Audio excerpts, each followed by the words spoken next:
Ako si Krisha Ignacio. Unang araw ko sa trabaho bilang isang kasambahay sa isang lumang mansyon dito sa Manila. Sinubukan kong ipagsabay ang pag-aaral at pagtatrabaho, pero mahirap pala. Isinakripisyo ko na muna ang aking pag-aaral at piniling manarbaho para makapag-ipon ng pangkolehiyo at pangbayad sa nakasanlang titulo ng sakahan namin sa probinsya. Unang araw ko sa pagiging kasambahay, sinundo ako ng isang puting kotse sa terminal ng bus at diretso akong dinala sa isang malaki at lumang bahay. Siya nga pala inay niya ako, si Carding. Ako ang family driver ng pamilya Gustavo. Hindi ko na ipakilalang sarili ko kanina sa ating manong driver. Nangihinto niyang kotse sa tapat ng isang malaking gate. Ako naman po si Krisha, Mang Carding. Siya nga po pala, matanong ko lang, may nakatira pa ho ba dyan? Para kasing inabandona na eh. Ah, yan ba?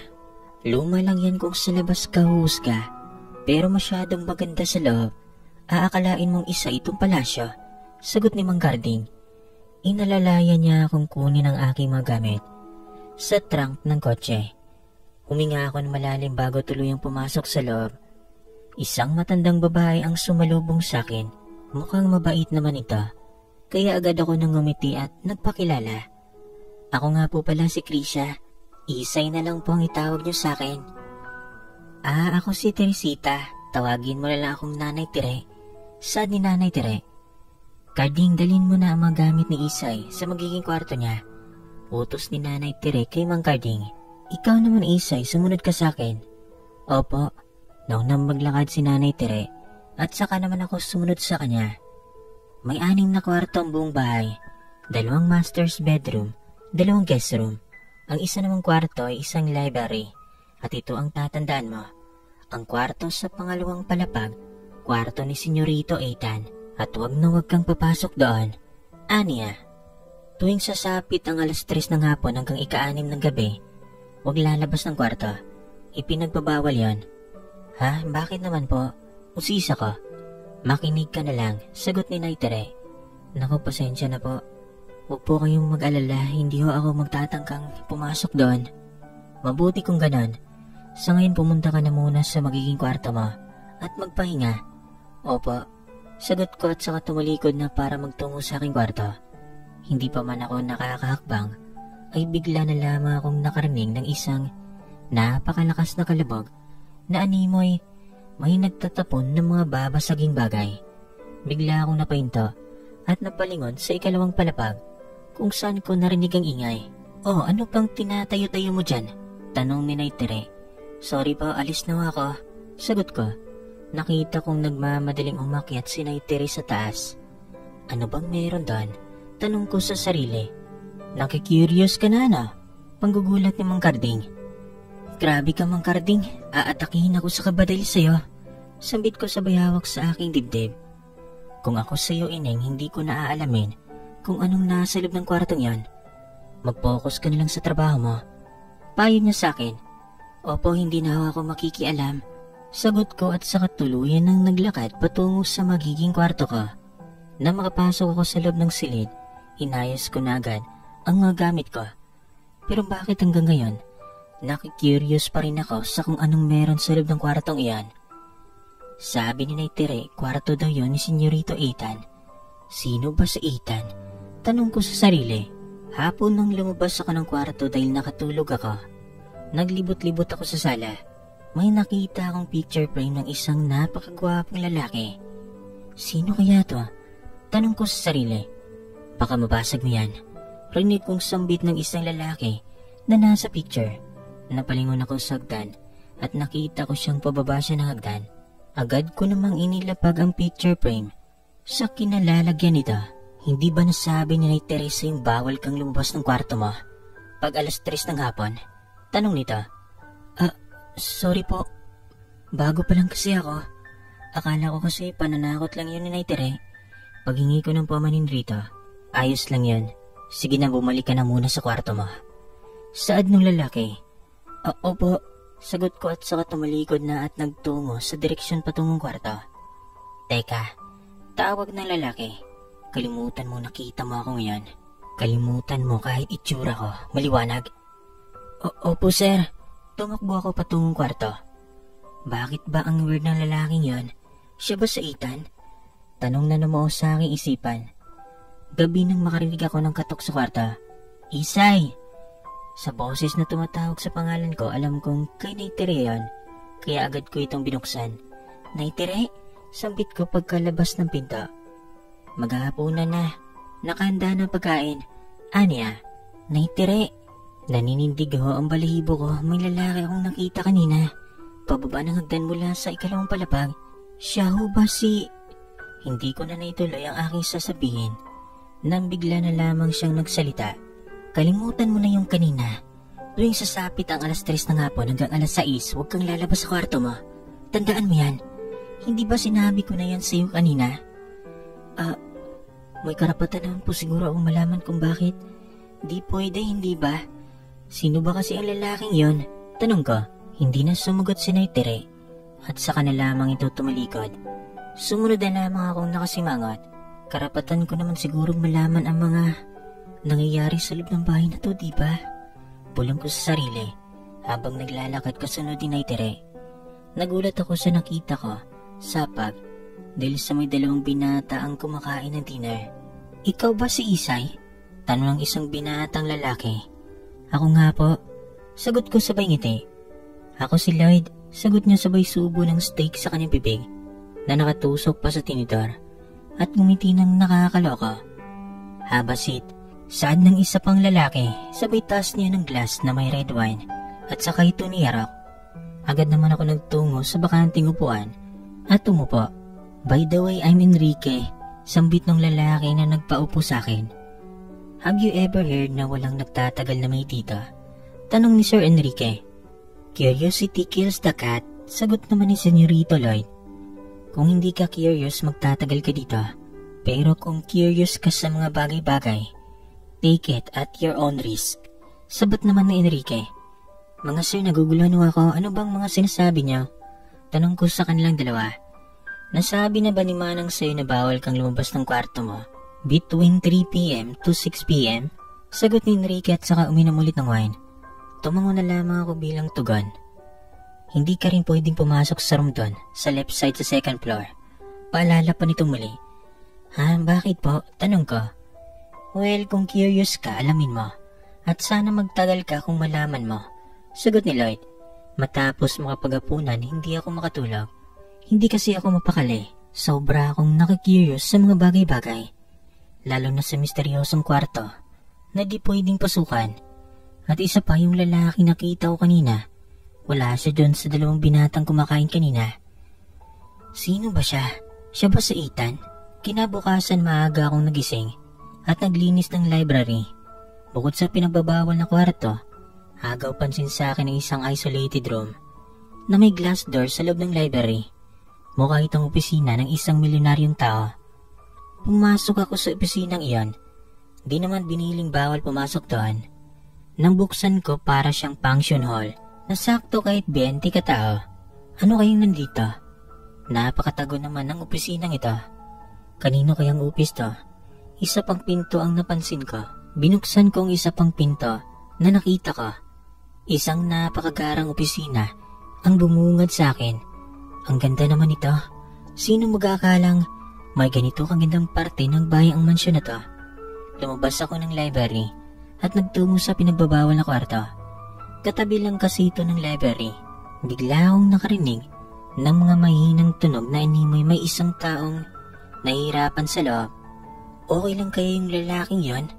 Diyan sa loob? Curious ka? Rinig kong boses mula sa likod. Sa sobrang gulat ay napalingon agad ako sa likod. Nakita ko si Sir Enrique na nagbabasa ng libro. Habang nakatayo sa may hagdan, hindi siya nakatingin sa akin. Focus ang kanyang mga mata sa pagbabasa. Curious ka ba? Bakit di mo alamin? Sabi niya nang hindi tumitingin sa akin. Nakapokus lang ang kanyang mga mata sa libro. Bakit niyo po ba ito naisipang gawin? Kung okay lang naman pala sa inyo malaman ko, bakit di niyo na lang sabihin sa akin bakit kailangang may pa-curiosity pa kayong nalalaman? Bigla siyang napalingon sa akin at tiningnan ako nang hindi komportable. Isa lang ang masasagot ko. Alamin mo kung curious ka. Sambit niya at saka tiniklop ang bukas na libro. at bumaba na siya ng hagdan. At dahil nga curious ako, lakas loob akong humakbang palapit sa pinto ng bawal na kwarto. Kinatok ko ito ng 3 beses. Hello, may tao ba dyan? Kailangan mo ba ng tulong? Nahirapan ka bang huminga? Sunod-sunod kong sigaw para marinig ang sagot mula sa loob. Pero biglang nawala ang mga ingay na narinig ko mula sa loob. Bigla na lamang itong naging tahimik. Curious nga talaga siya. So pathetic. Bulong ni Enrique sa sarili habang nakatingin siya kay Isay mula sa baba. Kahit binabalot ako ng kaba at takot, tuloy pa rin ako sa responsibilidad ko bilang kasambahay. Sa tuwing dumadaan ako sa sala, ang picture frame ng gwapong lalaki na yon ang lagi kong tinitignan. Lagi akong napapahinto at napapatingin sa litratong yon. Masasabi kong mas gwapo siya kaysa kina Sir Lloyd at Sir Enrique. Isay? Tawag sa akin ni Naitere mula sa kusina. Kaya naman agad akong napatakbo patungo sa kanya. Opo Naitere, andyan ako. Pagkarating ko ng kusina, agad akong napag-utusan na itapon ng mga basura dahil dadaan daw ang truck ng basura. Maya-maya, na makalabas ako ng gate, itinabi ko ang 2 trash bags sa gilid ng gate. Nang may 2 chismosang kasambahay ang lumapit sa akin. Ikaw ba yung bago nilang maid? Tanong ng isang babae. Oo, ako nga. Bakit? Totoo bang may amo kang baliw na pumapatay pag inaatake? Tanong ng isa pang babae. Ha? Ano? Saan nyo naman nabalitaan yan ha? Naku Iha, mag-iingat ka. Ang papangit ng ugali ng mga amo mo dyan. Kaya raw bawal lumabas ng kwarto tuwing sasapit ng 3 hanggang 6 kasi may malagim silang balak. Isay! Tas kilay na tawag sa akin ni Sir Lloyd. Bigla namang nagtakbuhan ang 2 maid na makita si Sir Lloyd. Bakit sila natatakot sa'yo? Mamamatay tao ka ba? Diretso kong tanong at saka siya tinitigan na masama. Talaga? Sa gwapo kong to, pagsasabihan mo akong mamatay tao? Sagot niya at saka ako, nginitian ng sobrang cute. How you wish. Dagdag niya, pumasok ka na, isara mo ang gate. Utos nito. Tumalikod na siya at bumalik na sa loob. Habang sinasara ang gate, napatingin ako sa biranda ng 2nd floor, kung saan mismo ang biranda ng pinagbabawal na room. At nakita ko siya ulit, yung lalaki sa picture frame. Nakatayo lang siya sa biranda habang diretsong nakatitig sa akin. Sobrang nanginig ako sa takot. Hindi man lang niya magawang pumikit kahit 1 segundo. Napatakbo na lang ako sa loob ng bahay at tinignan ng oras. Mag-aalas 3 na, kailangan ko na magtago. Pumasok na ako sa loob ng kwarto ko at saka ko nilak ang pinto. Ano kayang ginagawa na Ethan sa oras na to? Bakit kailangan namin magtago?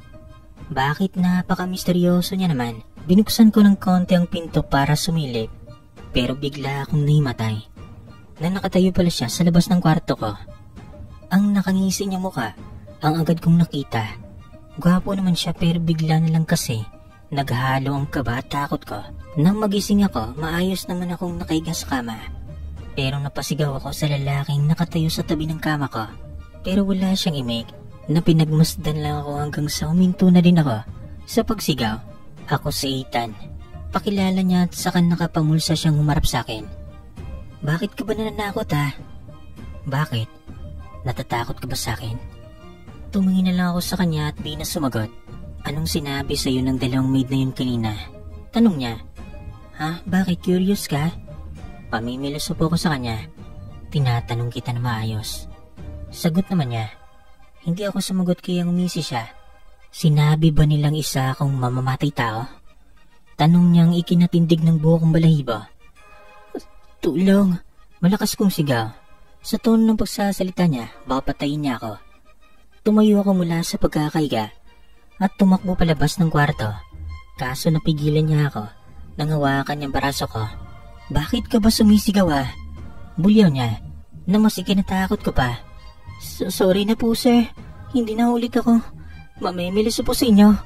Huwag niyo lang akong patayin. Pagmamakaawa ko sabay kiskis sa aking mga palad. Binitawan ng kamay ko at saka diretsong tumingin sa sahig.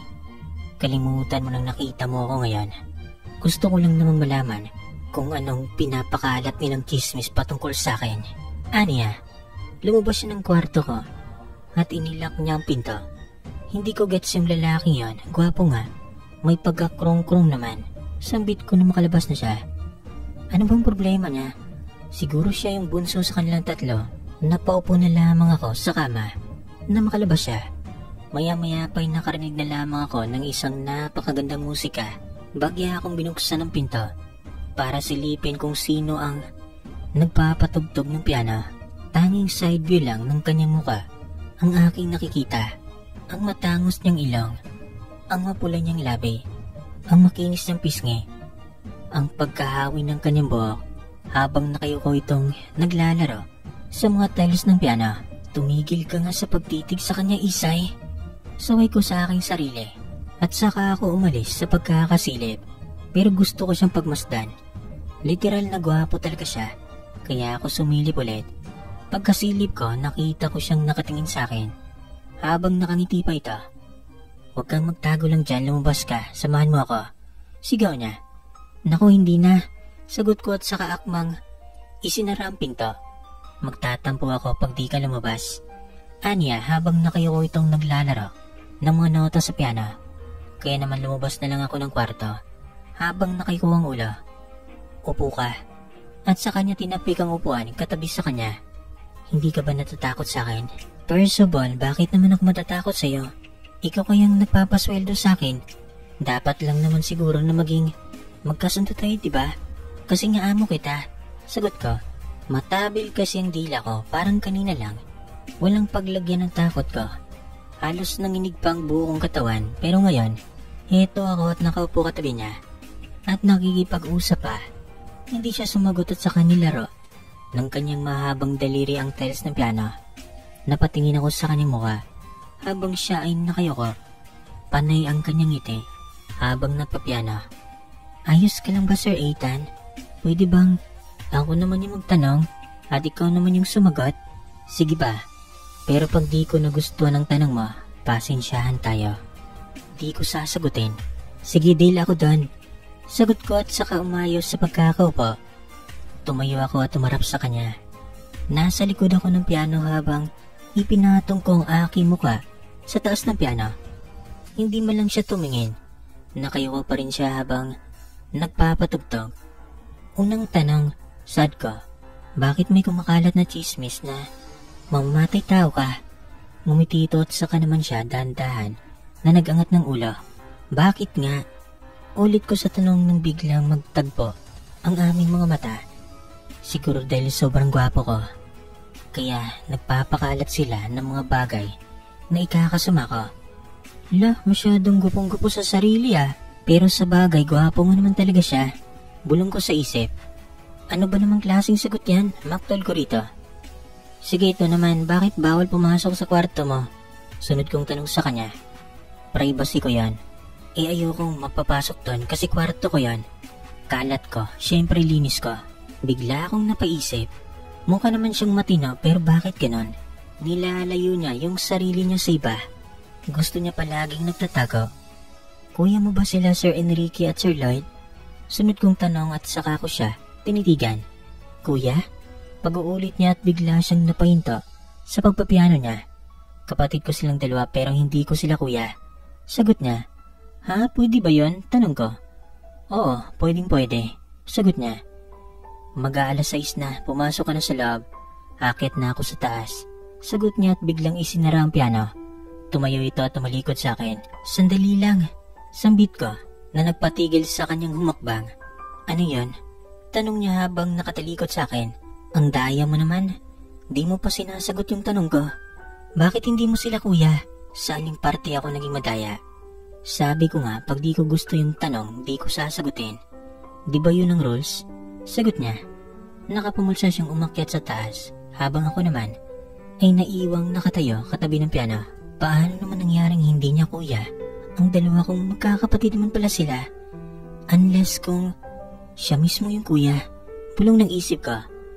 Erase, erase, erase. Malabong siyang kuya. Ang bata pa kaya niya kontra dun sa dalawang senyorito.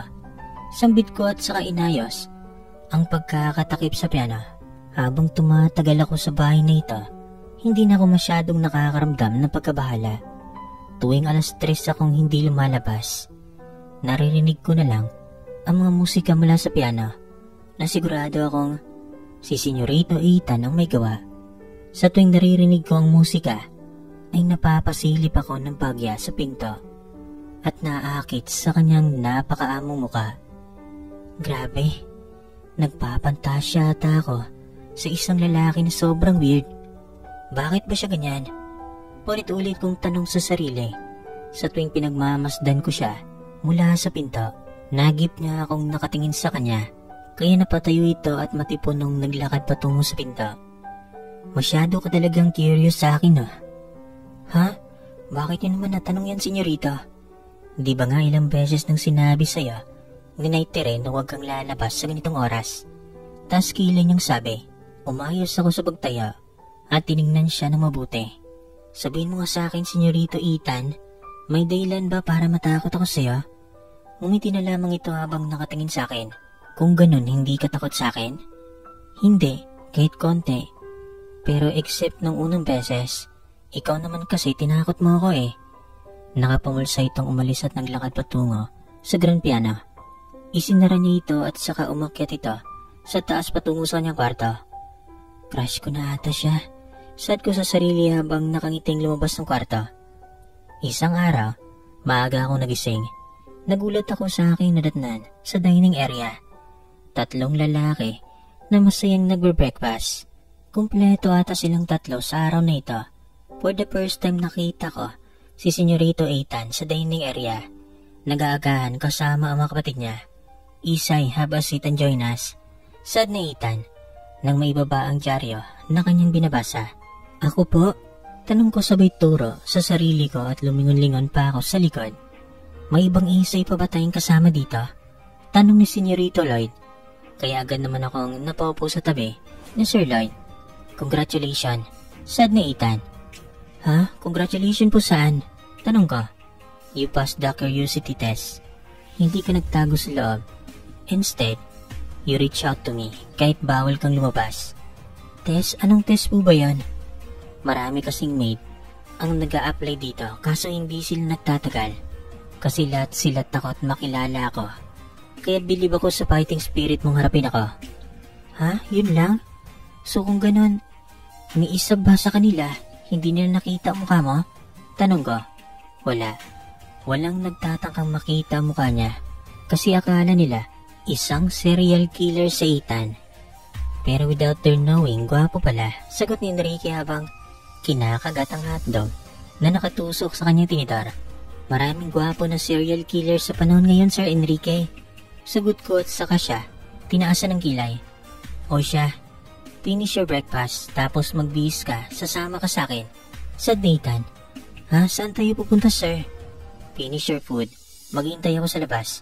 Sagot niya sa tanong ko at sa kanya, pinunasan ng kanyang bibig at umalis na.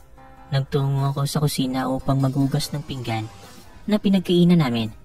Isusuot ko na sana ang apron nang bigla akong sinaway ni Naitere. Isay, ako na dyan, magbihis ka na. At huwag mong pinaghihintay si Master Ethan. Saan nga ba akong balak dalhin kasi? Tanong ko ni Tere. Alam mo Isay, walang paglagyan ang curiosity mo. Kung gusto mong alamin, magmadali ka na. At naghihintay siyang master sa'yo. Opo, tinanggal ko ang pagkakatali ng apron mula sa likod at iniabot ito kay Tere. Dumiretso ako sa loob ng kwarto ko at nagbihis. Nang makalabas ako ng pinto ng bahay, nakita kong nakapumulsang nakatayo si Senyorito Ethan sa gilid ng pinto. Hindi masyadong mataas ang pasensya ko, Isay. Ayoko sa lahat na pinaghintay ako. Sambit nito sabay tingin sa akin mula ulo hanggang paa. Naku, pasensya na po kayo, sir. Sagot ko sabay ko. Bigla siyang nagtungo sa passenger seat ng kotse. Hala, ako bang magdadrive? Wala akong lisensya. Bulong ko sa aking isip nang pumunta siya sa parting iyon. Pero mali ako. Pinagbuksan niya lang pala ako ng pinto. At sa kanya ako sininyasan na pumasok na sa loob. Agad naman ako pumasok. Sinara niya ito at lumipat sa kabilang side. Imagine may gwapo at masungit kang jowa. Tapos umiiral pa rin ang pagiging gentleman kahit nagtatampo. Ganun mismo ang ini-imagine ko sa mga oras na ito. Ako pa ba ang magkakabit ng seatbelt sa'yo? Tanong niya nang hindi ko pa suot ang belt na makapasok siya. Ayala, sorry po. Wala kasing ganito sa probinsya namin, sir. Sarcastic kong sagot at saka isinuot ang belt. O baka naman iniisip mong ako pa magsusot niyan sa'yo. Hala siya, assuming ka sir ah. Bakit ko naman iisipin yon? Eh hindi naman po kita crush. Ano? Tanong niya at saka siya napalingon sa akin. Ah, sabi ko hindi kita crush. Akala mo siguro crush kita no? Sagot ko, for your information lang Isay, walang may pake. Sagot niya at sa kanya pinaandar ang kotse. Tahimik lang ako sa biyahe. Para akong aso na ini-enjoy ang mga tanawin sa bintana. Sobrang lalaki at tataas ng building. Labis talaga akong namanga. Sa probinsya kasi namin, puro bukid at palayan lang ang makikita mo sa paligid. Nakakatuwang pagmustan ang mga gusaling akala ko sa picture ko lang makikita. Bigla kaming nagpunta sa Nathaniel's. Nathaniel's ang pinakasikat na shopping mall dito. Ni isang beses di pa ako nakatapak sa ganitong klaseng mall. Dumiretso ang kotse sa basement ng mall. Master Ethan, anong ginagawa natin dito sa mall? Ipagsha-shopping niyo po ba ako? Isay, malambing niyang tawag sa pangalan ko at saka ako nilingon. Nagtagpo ang aming mga mata at saka siya ngumiti. Curious ka na naman? Tanong niya sabay taas ng kanyang kilay. Tumango ako sabay smile. Eh di sumama ka na lang kung curious ka. Sagot niya sabay tulak niya sa ulo ko nang dahan-dahan gamit ang kanyang daliri. Kaya naman tinanggal ko na ang seatbelt. Bubuksan ko na sana ang pinto ng kotse nang bigla siya magsalita. Ako na. Lumabas siya mula sa kotse at sa kanya ako pinabuksan ang pinto. Mula sa labas. Nang makababa ako, ay maangas niyang inayos ang kanyang coat. Dumiretso kami sa loob ng mall, mula sa basement. Sumakay kami sa elevator hanggang sa ikatlong palapag ng mall. Unang beses kong makasakay ng elevator. Kaya naman ay sobrang kinabahan ako nang bigla itong nagsara ng pinto mag-isa. Habang pakit kami ay labis ang aking inig dahil sa pakiramdam ko ay mukhang may mahihinang lindol sa loob. Natrauma na kasi ako sa mga lindol doon sa amin. Dahil sa halong kabata ko at hindi ko namalayang hawak ko pala ang mga kamay ni Ethan. Habang mariin ko itong pinanggigigilan habang nakapikit ang aking mga mata. Bigla ko na lamang naramdaman ang kanyang palad na humawak sa aking kamay. At ang isa niyang kamay ang siyang umihima sa aking balikat. Wala mong salita mula sa kanya pero alam kong ginawa niya yon upang pakalmahin ako saglit. Bumukas ang elevator at saka kami lumabas. Wait for me here. May pupuntahan lang ako saglit. Dito ka lang, okay? Gets mo? Ha? Saan ka pa pupunta? Hindi mo naman ako iiwan lang dito, di ba? Tanong ko. May imimit lang akong importanteng client. May food court sa bandang yon. Pwede mo akong hintayin doon. Saglit lang ako. Saan niya? Tumango ako at saka naupo sa isang mamahaling food court. Habang tahimik na naghihintay, biglang may naupong dalawang babae sa harapan ko. Hindi man lang sila nagpaalam na makikiupo. Na makita ko kung sino, nagulat ako na makita kong ang dalawang chismosang kasambahay. Makikiupo kami ha, ani ha? Sure, sagot ko at saka hilaw ng umiti. Buti naman no at nakakatagal ka doon sa lumang mansyon. Sabi ng isang babae. Naging kasambahay din ba kayo doon dati? Tanong ko. Naku oo. Sabi raw napakapangit daw ni Senyorito Ethan. Kaya ayaw niyang may nakakakita ng mukha niya. Sabi ng babae. Sobrang nakakatakot talaga. Kasi in between ng 3 p.m. hanggang 6 p.m. may mga musika sa piano. Nakakapanindig balahibo talaga. Sabat naman ng isa pang babae. Ikaw si Isa hindi ba? Tanong ng babae. Oo ako nga. Nahihiya kong sagot at saka tumango na mahina. Hindi ka ba natatakot doon? Hindi naman, wala namang nakakatakot sa bahay na yun eh. At saka si Sir Lloyd at Sir Enrique parehong gwapo. Hindi malabong gwapo din sa Ethan, sagot ko. Diyan ka nagkakamali Isay. Sabi-sabi nila sa kanilang magkakapatid si Ethan ang di nabiyayaan ng kagwapuhan. Kaya siguro panay ang pagtatago niya sa mga tao. Hindi naman siguro ganon. Kung nagtatago man siya, baka hindi dahil sa pangit siya. Baka may rason lang talaga. Isay, tawag sa akin ni Ethan at mariin na tinitigan ang dalawang chismosa. Isay, sino siya? Tanong ng kasambahay. Siya si E. Hindi ko na natapos ang aking sasabihin nang biglang sumingit na lamang siya. Ako si Eric, boyfriend ako ni Isay. Pakilala niyang labis kong ikinagulat. Eric, bulong ko sa isip at saka ko na lang sinakyan yung trip niya. Oo nga pala, siya si Eric, boyfriend ko. Ha? May gwapo ka palang jowa? Aba, oo naman. Sa ganda ko din namang to, di ba syempre dapat pogi din yung jowa ko. Baka may mga barkada pa yung iba, Isay. Ereto mo naman sa amin. Oo naman, walang problema doon. Sagot ko. Alam mo Eric, lagi mong babantayan ang girlfriend mo. Kasi dun sa mansyon na pinagtatrabuhan niya, may amo siya doon na sinasabing may saltik na nga. Pangit pa. Wala pang nakakita sa mukha nun, kaya kung may mangyari mong masama sa girlfriend mo, malabong mahuli agad siya. Napansin ko ang inis sa mukha niya, kaya naman nagsalita na ako. Hindi naman siguro. Bakit kayo ba nakita niyo na ang mukha niya? Hindi pa, di ba? Kaya paano niyo nasabing pangit siya? May pruweba ba kayo? May pinatay na ba siya? Sa narinig kong chismis, walang nagtatagal na kasambay sa kanila. Pero walang napabalita na may pinatay na si Sir Ethan, di ba? Kaya wag natin siya i-judge. Bahala ka, Isay, kung yan ang paniniwala mo. Basta binalaan ka na namin. 6 na babae. At saka sila umalis na 2. Nang maiwan kaming 2 doon sa food court, binaling ko sa kanya ang atensyon ko. At ikaw lalaki ka, bakit mo sinabing boyfriend kita? Sabay turo-turo ko sa kanya. Mariin niya tinitigan ang aking daliri. Habang tinuturo-turo ko ito sa kanya, ngumiti naman siya na labis kong ikinagulat. Mas gwapo siya pag ngumiti ng ganon. Bulong ko. Sorry and thank you. Saad niya at saka hinawakan ang aking daliri at dandan na ibinaba ito. Saan ba tayo pupunta kasi? Sumunod ka sa akin at sa kanya maigpit na hinawakan ang aking kamay at bigla na lamang niya akong hinila. Pumunta kami sa isang bank branch sa loob ng mall. Pumasok kami sa loob at saka siya personally na nag-withdraw ng pera. Here, sabay abot niya sa akin na makapal na sobre na makalabas kami ng bangko. Ha, ano to? Sahod mo ngayon kasi nakatagal ka ng 1 buwan sa mansyon. Kaya sweldo mo yan with tip and bonus pa. Sa sobrang kapal nito mukhang last day ko na.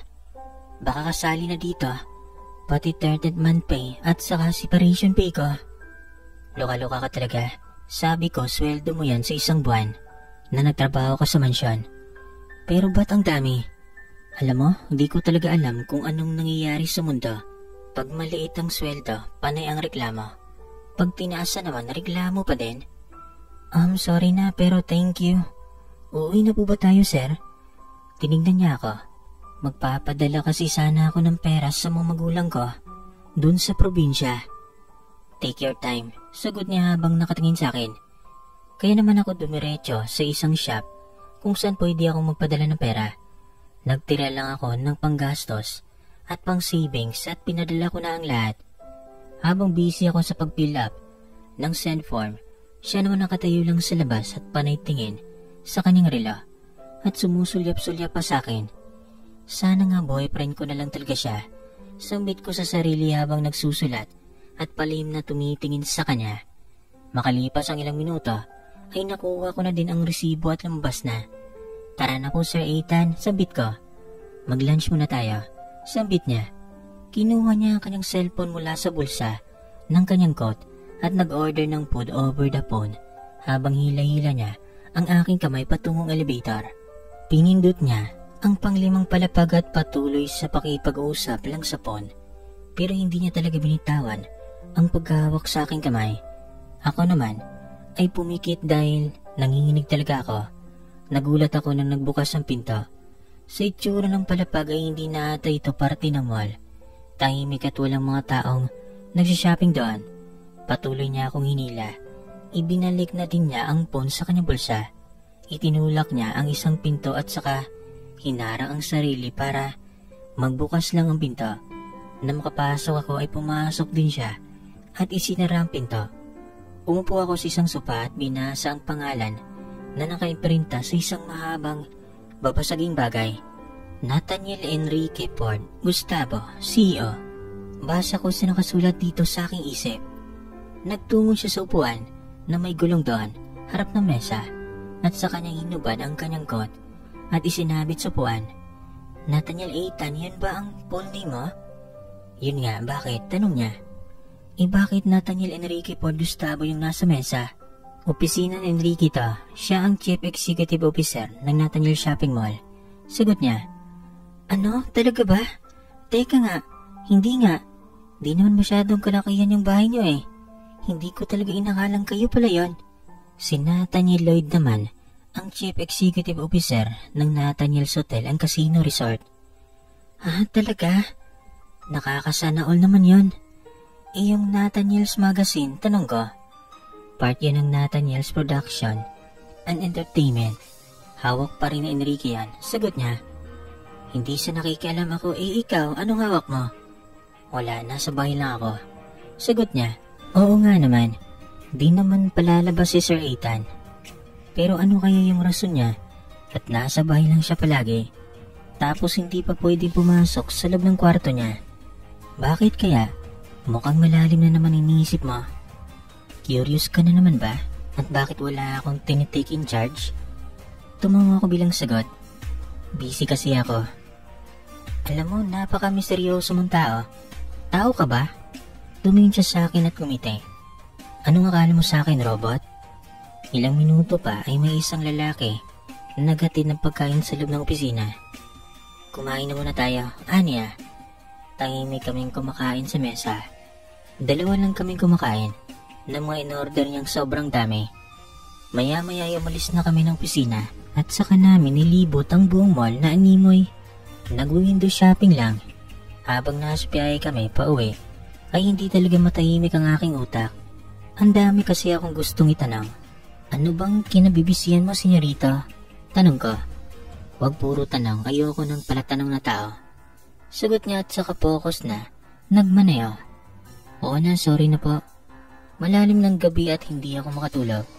Iniisip ko ang bukirin ni Papa habang nakahiga ako sa kama at nakatingin sa kisame. Isinangla kasi yun ni Papa nung nagkasakit ako. Hanggang ngayon hindi pa namin nakukuha dahil tumataas ang interes. Magsisikap ako dito sa Manila para makabayad kami at mabawi na ni Papa ang lupa namin. Dahil hindi ako makatulog, lumabas muna ako para kumuha ng tubig. Nakita kong pumasok sina Senyorito Lloyd at Enrique sa kwarto ni Ethan at may daladala silang mga papel na nasa brown folder. Anong ginagawa nila doon sa loob? Bulong ko sa sarili at uminto ako sa may hagdan. Ilang sandali pa ay naglakad na ako patungo sa kusina at binuksan ang ref at uminom ng malamig na tubig. Kinaumagan maaga akong naglinis ng pool area. Habang nililinis ang swimming pool ng umagang iyon, hindi ko na malayang pinagmamasdan pala ako na Ethan mula sa terrace ng kwarto niya. Nakatayo siyang nakamasid sa akin mula sa taas. Good morning, sir. Bati ko rito mula sa pool. Tumingin lamang siya at hindi umimik. At dahil sa kalandian ko ay nahulog ako sa pool. Tulong! Tatalikod na sana ako na marinig ko na may nahulog sa tubig at humingi ng tulong. Nagulat ako na makita kong si Isay palang nahulog. Agad akong tumakbo pababa at dumiretso ng pool area. Walang pagdadalawang isip ay tumalon ako at sinakluluhan si Isay. Nangihinan siya nang mayahon ko ito sa tubig. Ayos ka lang ba? Tanong ko. Naitire, ikuha niyo po ako ng tuwalya. Sigaw ko. Nagmamadali namang inabot sa akin na Naitire ang tuwalya at agad ko itong binalot sa giniginaw na dalaga. Kung saan-saan ka kasi nakatingin, sambit ko. Malibang sa iyo ako tumingin, sagot niya. At bakit ka naman kasi sa akin nakatingin? Alam mo namang may ginagawa ka. Ganun talaga yon yung akala mo. Hanggang tingin ka na lang mula sa malayo. Pero mahuhulog at mahulog ka pa rin talaga. Yan, nahulog ka tuloy. Sinalo ka ba nung tinitignan mo? Tanong ko. Hindi nga eh. Hindi ako sinalo. Kaya ako nahulog. Pero niligtas naman niya ako. Tumigil nga kayo, baka saan pa mapunta yung usapan yung dalawa.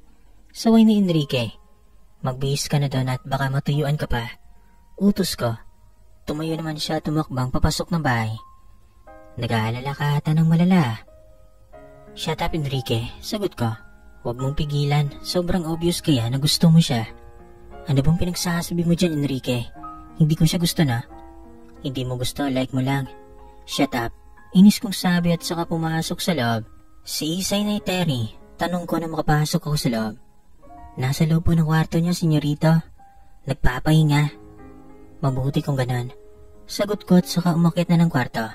Samantala sa kabilang banda naman, bakit ba ganon?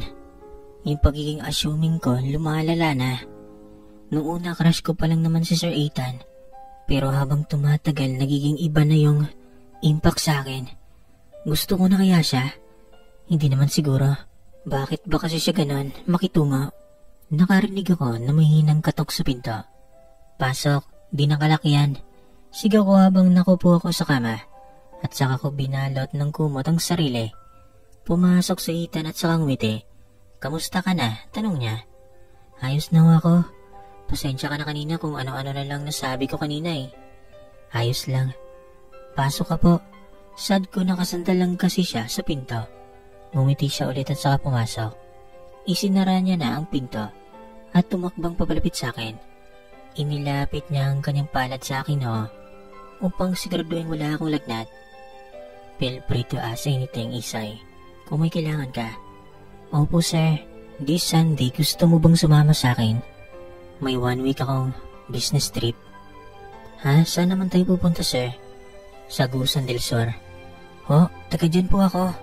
Sige po, sasama ho ako. May business meeting kasi ako. Tatagal ng almost 1 week. Napag-alaman ko kay Mang Carding na taga Agusan del Sur ka, kaya isasabay kita para makauwi ka din sa inyo. Ang bait niyo naman po, sir. Sige po, payag po ako. Saan po ba kayo sa Agusan del Sur pupunta? Sa San Francisco. Talaga ho? Wow naman, sakto. Taga Bunawan lang din po ako, sir. Sige, I'll give you time na mag-prepare since malapit na din Sunday. Sige po, maraming salamat po talaga. Nang makalabas sa Ethan ay hindi na mawala ang aking ngiti. Linggo ng umaga na mag-prepare na ako ng gamit ko. Ingat kayo sa biyahe, Isay. Sabi ni Mang Carding habang tinutulungan akong maglagay ng gamit sa loob ng trunk. Kayo din po, Mang Carding. Mamimiss ko kayo. Kahit 1 linggo lang akong aalis. Naitere, huwag po kayong masyadong ma-stress ha. Sa 2 senyoritang naiwan na parehong makulit. Hayaan mo na at sanay na ako sa 2 yun. Si Mang Carding ang nagdadrive sa amin ni Sir Ethan. Sir, saan tayo dadaan? Hindi naman po ito patungong terminal ng bus eh. Naku, Sir Ethan, iyang si Isay po kasi. Sa terminal ng bus ko sinundo. Kasi Piltra ko yung sinakyan niya mula Agusan pupuntang Manila. Kwento ni Mang Carding, hindi tayo magbabas, Isay. Ha? Anong sasakyan natin? Sasakay tayo ng eroplano. Ha? Eroplano? Oo. Wala akong airport sa amin, senyorito. Sa inyo wala, pero sa Butuan meron. Mula Butuan, doon tayo magland. Transportation patungong San Francisco. Hindi na ako napasagot nang narating na namin ang airport. Sobrang laki pala talaga ng airport. Ibinigay na ni senyorito ang airplane ticket sa counter para makapag-check-in na kami. Agad naman kaming binigyan ng boarding pass. Senyorito, ano yan? Yung mga gamit po kasi natin, di natin dala. Nasa compartment yon ng aircraft, Isay. Hindi natin pwedeng dalhin yan sa loob kasi exceed yan sa carry-on bag. Naku, ganun ba yun? Di naman po ba mawawala yan? Trust me, hindi. Andun kasi lahat ng pasalubong ko para sa pamilya ko eh. Isay, stop being naive. Naive, ano yan? Huwag ka masyadong maging walang alam. Baka mahulog ako sa'yo at hindi mo ko saluhin. Natigilan ako sa sinabi niyang iyon. Tara na. Sambit niya at saka ako hinila patungong boarding gate. Ibinigay niya ang aming boarding pass at saka kami diretso na sumakay sa eroplano. Wow, ganito palang itsura nito. Dito sa loob. Doon ka sa window seat para ma-enjoy mo yung view sa baba pag nakalipad na tayo. Sir, takot ako sa heights. Don't worry. Free naman yung kamay ko na palagi mong pinipisil pag natatakot ka. Sabi niya sabay ngiti sa akin. Maya-maya pa'y ramdam ko nang umaangat na kami dahil mataas na ang view na nakakita ko mula sa bintana. Nakakatakot naman, bulong ko habang nakatingin ako sa baba. Wala kang dapat ikatakot, Isay. Napalingon naman ako sa kanya na napaka-chill lang. Nung nagpiltra ako ka ba ilang araw yung biyahe mo? Mahigit 3 araw din po siguro yan. Ganun ba? Magugulat ka dahil today, mula Manila dadating tayo ng Butuan. Almost 2 hours lang. May susundo sa atin sa airport mula sa Butuan. At 4 hours road trip lang. Nasa San Francisco na tayo. Talaga po? Wait lang, so 6 hours lang nasa San Francisco na tayo? Mula San Francisco, ilang biyahe pa uwi ng Bunawan? Mahigit 1 oras po. Luminaw ulit sa bintana at pinagmasdan ang Manila mula sa taas. Sobrang liit nga talaga ng mundo. Dumating kami ng Butuan mahigit 2 oras at kinuha namin yung mga gamit namin na nawala sa amin kanina. Andito na ulit yung mga gamit natin. Isang karatula ang sumalubong sa amin. Welcome, Mr. Gustavo. Doon tayo. Sad niya, isang driver ang sumalubong sa amin. I'm Nathaniel Ethan Ford Gustavo, pakilala ni Senyorita. And this is Krisha Ignacio. Pakilala niya. Hello po, ako po si Edgar. Ako po ang maghahatid sa inyo patungong San Francisco. Sumakay kami na Ethan sa loob ng kotse habang nilalagay ni Sir Edgar ang mga gamit sa kotse. Sobrang na-enjoy ako sa mga tanawin. Ibang-iba sa matataas na gusali ng Manila. Mas presko ang hangin at hindi polluted. Sa sobrang presko ng hangin ay nakaidlip ako. Hindi pa man ako masyado nahimbing ay naramdaman ko na lang bigla na isinandal ni Ethan ang aking ulo sa kanyang balikat at agad niyang iniakbay ang kanyang kamay sa aking balikat. Sleep well, Isay. Bulong nito. Girlfriend niya po ba, sir? Tanong ni Manong Edgar. Hindi pa po, sagot niya. Bagay po kayong dalawa, sir. Maganda po si Senyorita Isay. Hindi pa ako masyadong nahimbing kaya rinig ko pa ang pinag-uusapan nilang dalawa. Kinilig naman ako sa pagtawag sa akin ng Senyorita hanggang sa nakatulog na nga ako ng tuluyan. Nang magising ako, ay nasa San Francisco na kami. Sir, kahit dito na lang ako bumaba. Alam ko na mula dito yung terminal pauwi sa amin. Nauikot pa tayo ng terminal. Masyadong marami yung dala mo para dalhin mo lang na mag-isa. Sige po, hindi ko hihindian yung offer niyo po. Lumiko nga ang kotse patungo ng terminal. Tinulungan pa ako ni Sir Edgar na bitbitin ang mga dala ko papasok ng bus at yung iba naman nasa compartment ng bus. Pakaway-kaway pa ako sa cold at nakapumulsa kong amo. Kunwari ayaw kumuway at ngumiti. Pero deep inside gusto naman ako, sambit ko sa sarili at saka lumingo-lingo. Pauwi na akong Bunawan, bulong ko. Matapos ang 1 oras na biyahe ay nakarating na din ako. Bumaba ako sa bus habang inaalayan ako ng konduktor. Sumadala ko. Salamat po. Sumakay ko ng tricycle pauwi na bahay. Nakita ko agad si Papa at Mama na naghahanda ng merienda sa labas ng bahay. Ma, Pa, sigaw ko na makita ko sila. Kulang na lang ay tumulong na ako kahit pumaparada pa lang ang tricycle. Ma, Pa, at saka kami nagyakapan. Kamusta ka na, anak? Sabit ni Mama at tinalikan ako na walang sawa. Kaninong kalabaw yan? Tanong ko sabay turo sa 2 kalabaw. Aba, bumili ako ng 2 kalabaw. Dahil sobrang malaking halaga. Yung ipinadala mo, sabit ni Papa. Hala, totoo yan, Papa, atin to? Tanong ko at saka ko pinaghalikan ang 2 naming kalabaw. Nagugutom ka ba, Isay? At ipaghanda kita na makakain. Sad ng kuya kong kagagaling lang magsaka sa bukid. Puno ng putik ang kanyang shorts at kakatanggal niya lang ng kanyang sombrero. Kuya Isko, ani ko at saka ko ito niyakap. Isay talaga? Ang baho-baho ko pa eh. Yayakap-yakap ka na. Namiss kong amoy-amoyin ang mabaho kong kuya. Aba itong batang ito talaga. Aniya at saka ko pinaghalikan sa aking ulo. Namiss ko kayong lahat. Mas namiss ka namin, anak, sambit ni nanay. Ba't ka hindi nagsabi na uwi ka pala? Hindi tuloy kami nakapaganda. Sad ni Papa. Yung amo ko kasi may business meeting po sa San Franz kaya sinama niya ako para mabisita ko kayo. Abay, napakabait naman pala ng amo mo, anak. Nakaw po, Papa, sobrang bait. Magpanienda ka na muna. Sabit ni kuya at saka ako inabutan ng maruya. Kahit ganito lang buhay namin ay masaya naman kami. Ilang araw ka ba dito, anak? Mga 1 linggo siguro, Itay. Mahaba-haba din yun. Salamat naman at may makukulitan na ako sa bukid. Kuya Isko talaga. O siya, mamaya na yung usapan niya. Kain muna tayo. Opo, Nay. Siya nga pala, meron akong madalang pasalubong para sa inyong lahat. Asus, itong batang to nag-abala pa talaga. Siyempre naman po tay, Nay. Siya nga pala, yung bukid tay, babawiin na natin yan. Mag-iipon pa ho ako. Isa, yung bukid kung hindi man natin mabawi. Ayos na yon, ang mahalaga kasama ka namin ngayon. Kuya Isko, mahalaga din yung sarili nating lupa. Pamana pa yan nila lolo at lola kay papa eh. Kaya babawiin natin yan. Ikatlong araw ng pamamalagi ko sa amin, ay ramdam ko yung ayaw ko nalang umalis. Dahil mamiss kong pamilya ko, syempre. Nakaupo ako sa kubo namin doon, sa sakahan. Dahil naghahanda kami ni nanay ng tanghalian para kina kuya tatay. Isay, tawag ni Aling Delia. Nagtatakbo ito na animoy, may dalang importanteng balita. Oh, bakit o kayo tumatakbo Aling Delia? Anong sadya nyo sa isay ko? Sigaw ni mama. May gwapong lalaki ang naghahanap sa anak mo, nakasakay ng kotse. Naku po, si Senyorito Ethan Huyo, Nay. Sambit ko kay nanay. Dali-dali akong tumakbo papunta ng bahay. Hindi ko na inayos ang sarili. Sobrang puno ako ng putik ng mga sandaling iyon. Na makarating ako sa bahay, nakita ko si Senyorito Ethan na pinagkakaguluhan ng mga marites naming kapitbahay. Naku, huwag niyo ngang pinagkakaguluhan yan, amo ko yan. At saka ko sila pinapatabi. Bakit man po kayo nandito? Uuwi na mo ba tayo? Oo, sana.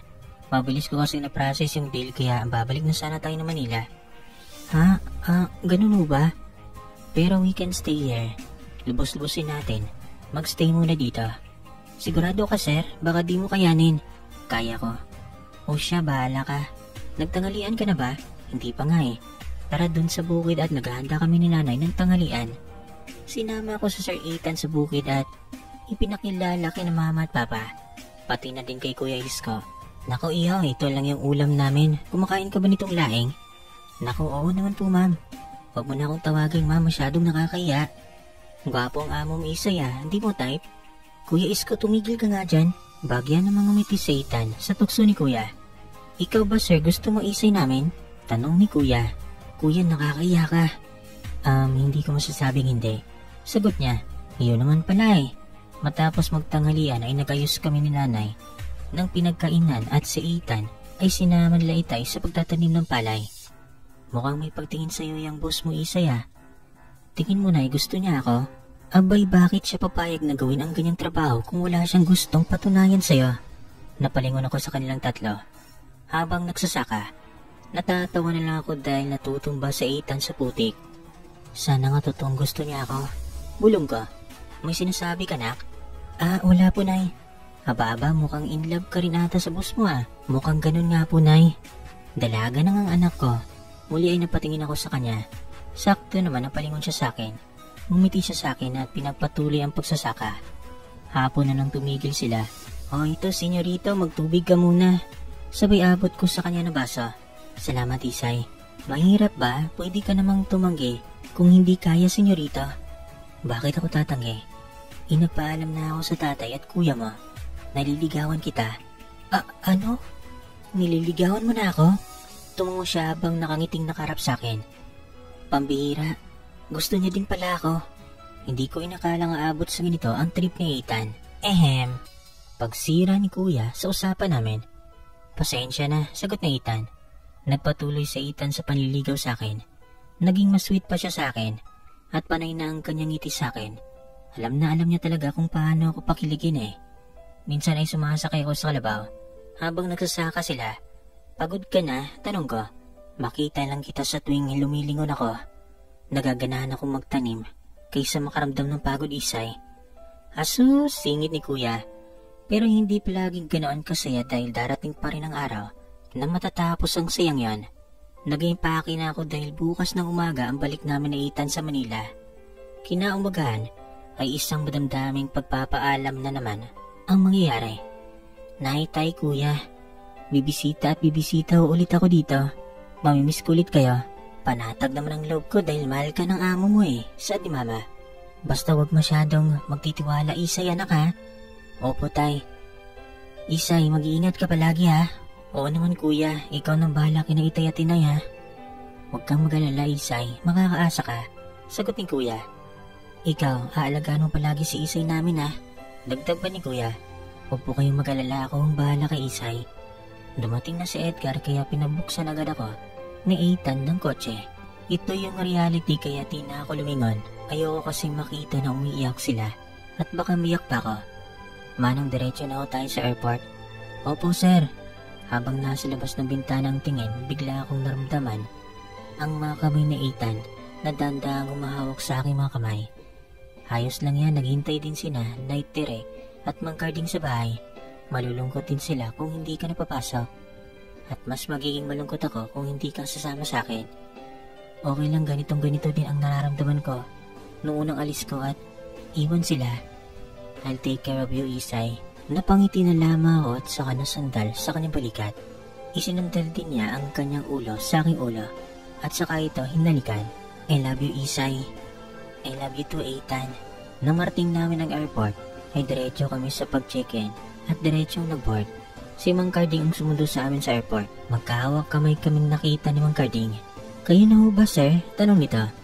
Si Isay po makakasagot niyan, Mang Carding. Tumawa na lamang ako, hindi na sumagot. Alam ko namang naiintindihan na iyon ni Mang Carding. Gabi na nung marating namin ang mansyon. Si Senyorito Lloyd ang siyang nabukas ng gate. Welcome back, Kuya Ethan, sabi to. So ikaw nga yung kuya. Oo, ako nga. Hindi lang halata pero mas matanda ako sa dalawang pasaway na yon. Pinabuksan ako na Ethan ng kotse. Pagbaba ko, ay si Night Tere agad ang niyakap ko. Namiss po kita, Night Tere. Abay, namiss din kita, Isay. At sa kanya rin ako niyakap. Nakahanda na ang hapunan sa loob, kumain na ho tayo. Sabi ni Night Tere.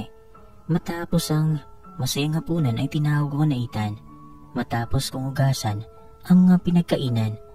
Isay, ano yon? Patungo na sana ako ng kwarto nang bigla niya akong tinawag habang nasagdan siya. Gusto mo bang pumasok sa kwarto ko? Nagulat ako doon. Bigla akong kinabahan pero at the same time, excited akong makita ang loob ng kwarto niya. Sa unang beses na makita ko ito, isa lang naman itong normal na silid. Ito yung kwarto mo? Oo, ito nga. Malaki ang kama mo, naka-organize ang closet mo. Wala namang kakaiba dito eh. Teka, bakit may isang maliit na pinto sa closet mo? Bakit di mo buksan kung curious ka? Itinulak ko ang pinto at nagulat ako sa nakita ko.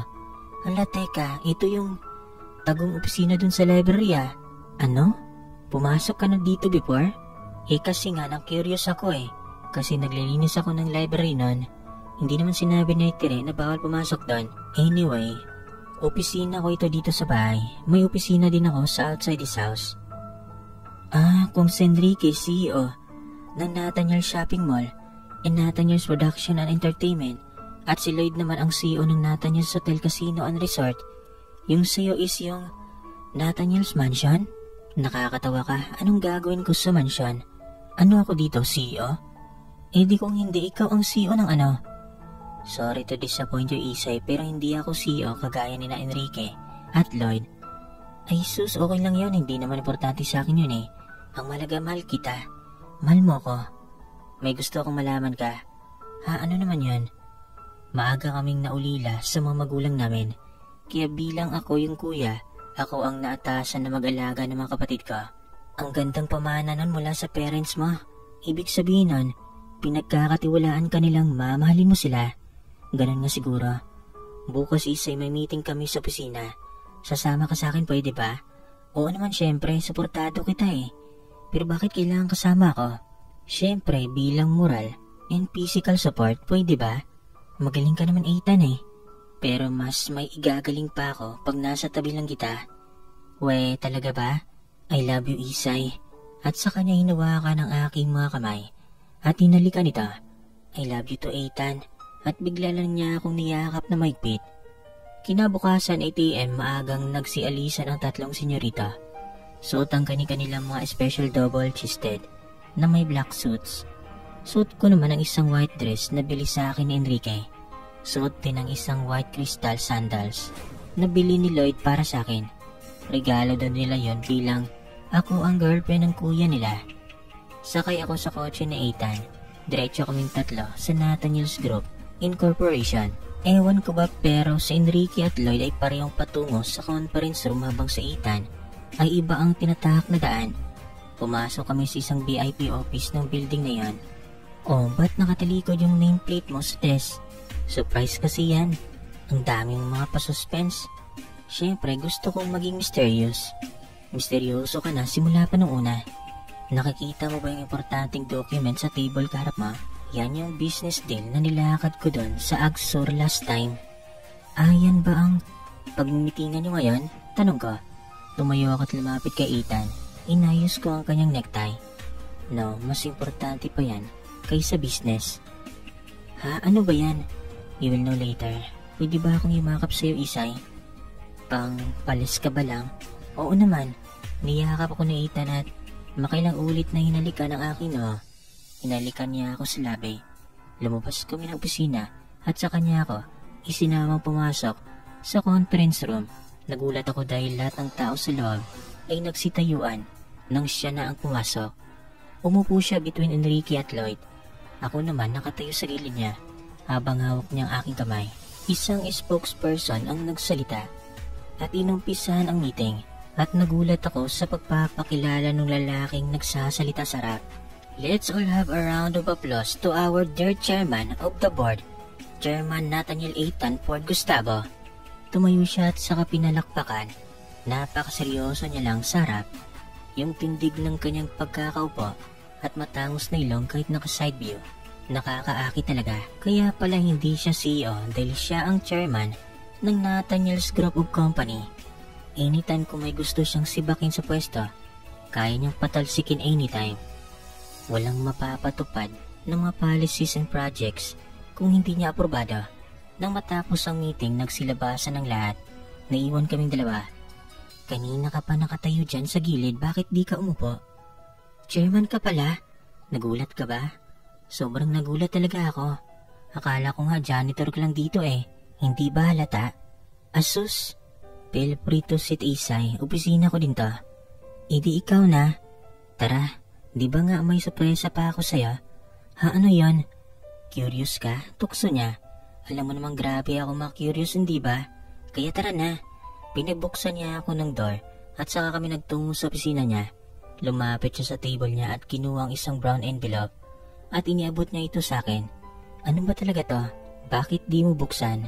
Curious ka, di ba? Binuksan ko ang envelope at nabigla ako sa aking nakita. Titulo ito ng lupa na nakapangalan sa papa ko. Ito yung titulo namin na isinangla namin dati. Ikaw ba yung tumubos ng lupa namin? Ibig ba sabihin ito kaya tayo nag-agsor kasi dahil dito? Sabay pakita ko sa kanya ng titulo. Ganun na nga. At saka siya tumango. Ethan, bakit mo ginawa yon? Napayak na lamang ako. Ewan, pero kahit nung nasa Manila pa man tayo, ay gusto na talaga kita, Isay. Nagpa-background check ako tungkol sa'yo at doon ko nalaman na naisangla pala ni Papa mo yung sakahan niya nung minsang nagkasakit ka. Kaya ka nagtrabaho dahil gusto mong bawiin yung lupa niyo, hindi ba? At saka, higit pa doon, sobrang napabilib din talaga ako sa fighting spirit mo. Para kilalanin ako. Despite sa lahat ng chismis na narinig mo, ang gusto ko kasi sa isang babae, iyong hindi nagpapa-apekto at hindi naniniwala sa sinasabi ng iba nang hindi mismo inaalam yung totoong nangyari. Ethan naman walang tigil ang aking luha dahil sa sobrang tuwa. Panay ang pagpahid ko sa aking naguunahang mga luha. Bakit ba ako binigyan ng ganitong klaseng lalaki? Ang swerte ko namang babae. Magpakasal tayo, Isay. Mas sumagulgul pa ako sa pag-iyak at sa kanya ako niyakap. Bigla na lamang nahulog ang isang diamond ring sa sahig mula sa brown envelope. May singsing pala sa loob, bakit di mo sinabi? Sabay tapik ko sa dibdib niya. Pinulot niya ang singsing na nagpagulong-gulong sa sahig. Baka itatanong mo kung bakit diamond ring ito at hindi gold. Oo nga, bakit nga ba? Because diamond is precious more than a gold. And you're special kaya deserve mo to. Bakit mo ba ako pinapakalig ng ganito, Ethan?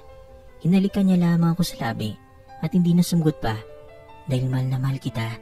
Mahal na mahal din kita, senyorito Ethan. Ethan na lang, Krisha. Aniya at saka hinawing aking buhok at inilikan ako muli. Solong-solo namin ang opisina niya kaya mas di naman namin ang paghalik sa isa't isa. At dahil ngayon ay nabawi niya na ulit yung titulo ng sakahan, hindi ka na magtatrabaho sa akin. Tinatanggal mo na ako bilang kasambahay? Oo, dahil pag-aaralin kita, Isay, sa kahit anong kursong gusto mong kunin. Pag nakapagtapos ka na, magpapakasal tayo. Maghihintay ka ng ganun katagal? Basta ikaw naman yung magiging akin sa uli kahit walang hanggan ako maghintay. Maghihintay ako, Isay. Ganoon kita kamahal. Akala ko noon wala ng lalaking matino kagaya ni Ethan. Akala ko din noon matapobre ang mga mayayaman. Pero mali pala ako. Matapobre man sila, hindi naman lahat.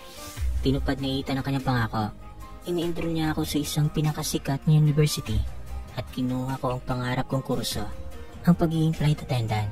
Makalipas ang 4 na taon, ay graduate ako ng kolehiyo, pero hindi kami nagpakasalagat. Hinayaan niya muna ako ma-experience ko ang pinakauna kong lipad bilang attendant. Nang makalapag ang eroplano, isang welcome signage ang sumalubong sa akin. Welcome back to Manila, Flight Attendant Isay. Yan ang mismong nakasulat sa isang malaking tarpaulin. Kasama na Ethan sila Naitere, si Mang Carding at sina Senyorito Lloyd at Senyorito Enrique. Kasama din ang aking pamilya, sina Mama at Papa pati si Kuya. Lumapit sa akin si Ethan, sabay bigay sa akin ng bouquet of white roses. Welcome back, mahal. Thank you, mahal. Nung unang sakay mo ng eroplano, ramdam ko ang takot mo. Nginig mo at kaba. Di ba nga takot ka sa heights, pero gusto mong maging flight attendant? Proud ako sa iyo kasi confident ka na ngayon. Malaki ang tulong mo, Ethan, para harapin lahat ng takot ko. Mahal na mahal kita, Ethan. Habang hawak ko ang bouquet na kanyang iniabot sa akin, ay hila naman niya ang aking maleta. Welcome back, anak. I love you, Naitay, Kuya, Naitere, Mang Carding. At saka kami nagrupa. Saan kami lulugar? Tanong ni Senyorito Enrique. Aba, tong dalawa kong cold-hearted at striktong mga brother-in-law, sali na din kayo. Ako din, sali na din ako, sad na Ethan. Natupad ko ang aking pangarap sa tulong ng aking mahal, suporta ng aking pamilya at mga kaibigan namin. Ikinasal kami ni Ethan sa isang payak at simpleng seremonya at naging mapayapa at masaya ang aming pagsasama. At hanggang dito na lang nagtatapos ang ating kwento.